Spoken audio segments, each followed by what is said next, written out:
Welcome to this explainer. We're going to take the dense and, let's be honest, kind of intimidating legal text of Part 3 of the Indian Constitution and completely transform it into your ultimate survival guide and exam cheat sheet. Spanning Articles 12 to 35, this section is widely known as the Magna Carta of India, and it really forms the absolute bedrock of every citizen's liberties. Whether you're just a curious citizen wanting to genuinely understand your rights, or you're a law student grinding away for the ABE 21 exam, you are in the exact right place. We're going to break down these 24 articles, decipher the landmark Supreme Court judgments that actually shaped them, and turn a massive wall of legal text into crystal clear, actionable knowledge. Here is our quick roadmap for today. We'll be moving through the foundation of rights, equality and freedom, protection and religion, minorities and remedies, and then we'll wrap the whole thing up with some high-yield exam tips.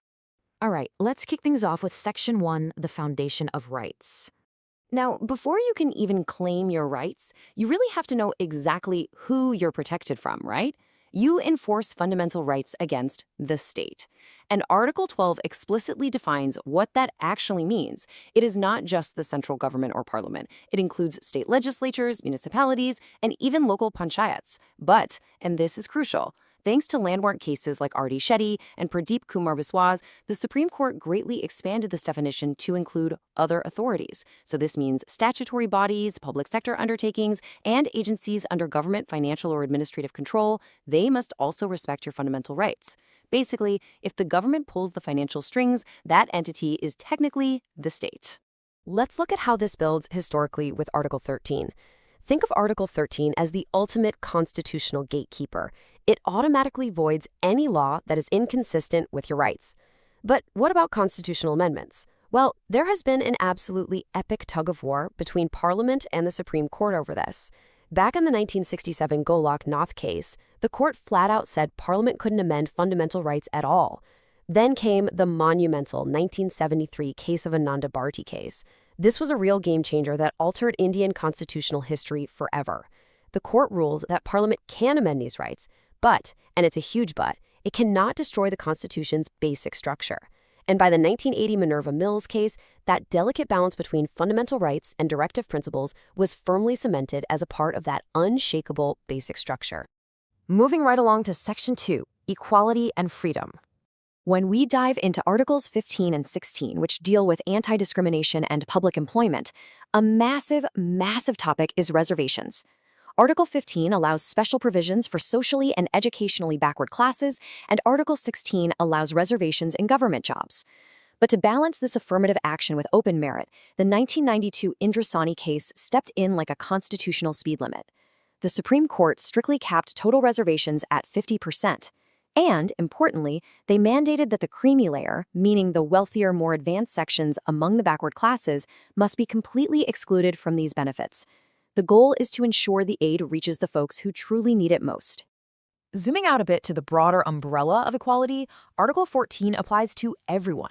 We're talking citizens and non-citizens alike. And it actually houses two major distinct philosophies. On one side, you have equality before the law. This is a negative British concept, and it simply means no one is above the law. Everyone faces the exact same ordinary courts, from the prime minister down to a daily wage earner. But on the flip side is the equal protection of laws, which is a positive U.S. concept. It acknowledges reality. People actually have totally different starting lines in life, so the law should treat equals equally, allowing for reasonable classification based on people's actual circumstances. Okay, Article 19. Under this article, citizens, and notice I said exclusively citizens, are guaranteed exactly 6 fundamental freedoms. You've got freedom of speech and expression, peaceful assembly, forming associations, moving freely throughout India, residing in any part of the country, and practicing any profession. Now, these aren't absolute. You can't just do whatever you want. The state can impose what they call reasonable restrictions for reasons like national security, public order, and decency. For example, thanks to cases like Shreya Singhal, which notoriously struck down Section 66A of the IT Act, your freedom of speech online is fiercely protected, but you still absolutely cannot use that freedom to incite violence. What is literally fascinating is how Article 21 has evolved over the decades. The original text simply says, no person shall be deprived of life or personal liberty except according to procedure established by law. Pretty straightforward, right? Well, starting with the 1978 Maneka Gandhi case, the Supreme Court declared that this procedure absolutely must be fair, just, and reasonable. And that phrase just cracked the door completely open. Article 21 has become the most expanded right in the entire Constitution. It now houses dozens of implied rights. You've got the K.S. Pottaswamy case guaranteeing your right to privacy, the Francis Corley case ensuring the right to live with human dignity rather than just mere animal existence, and MC MEFA securing your right to a clean environment. Next up, let's jump into Section 3, Protection and Religion. When it comes to the right against exploitation, Article 24 draws a very strict hard line at the age of 14. It completely prohibits the employment of children below this age in any factory, mine, or hazardous employment. It's a totally non-negotiable standard meant to protect the health, safety, and childhood of the nation's youth. And this is beautifully supported by Article 21A, which guarantees free and compulsory education for that exact same 6 to 14 age group. Switching gears to the right to freedom of religion under Article 25. All persons have the freedom of conscience and the right to freely profess, practice, and propagate their religion. However, there is a super vital distinction you have to understand here. While you absolutely have the right to peacefully propagate or spread the tenets of your religion, the Supreme Court explicitly clarified in the Rev. Stanislaus case that this does not include a fundamental right to convert another person through force, fraud, or allurement. Because of this, anti-conversion laws passed by states were held to be completely constitutionally valid in order to maintain public order. Okay, let's head into Section 4, Minorities and Remedies. Listen, a right without a remedy? That's really just a suggestion. Without Article 32, the entire Magna Carta of India would be absolutely toothless.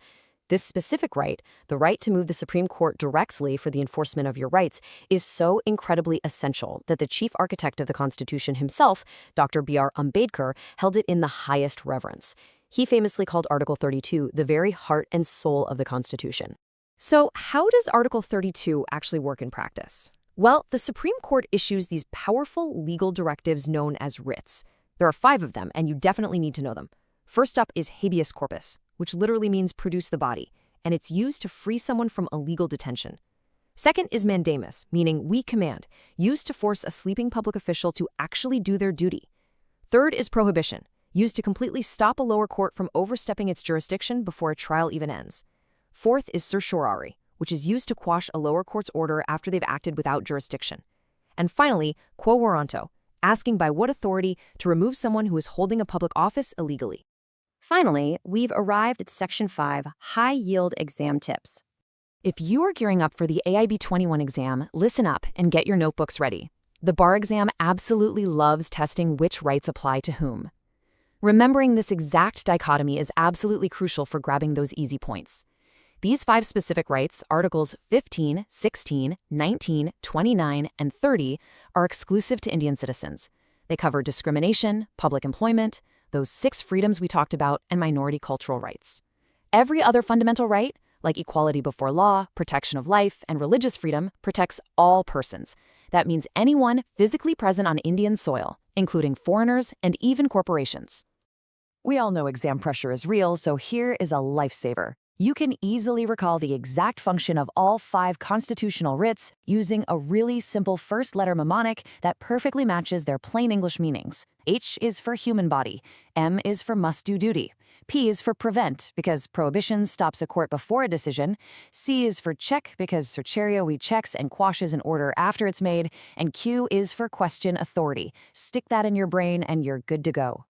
Take a mental screenshot right now.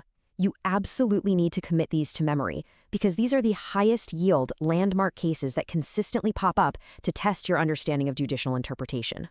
Maneka Gandhi intertwined Articles 14, 19, and 21 to establish that legal procedures must be fair.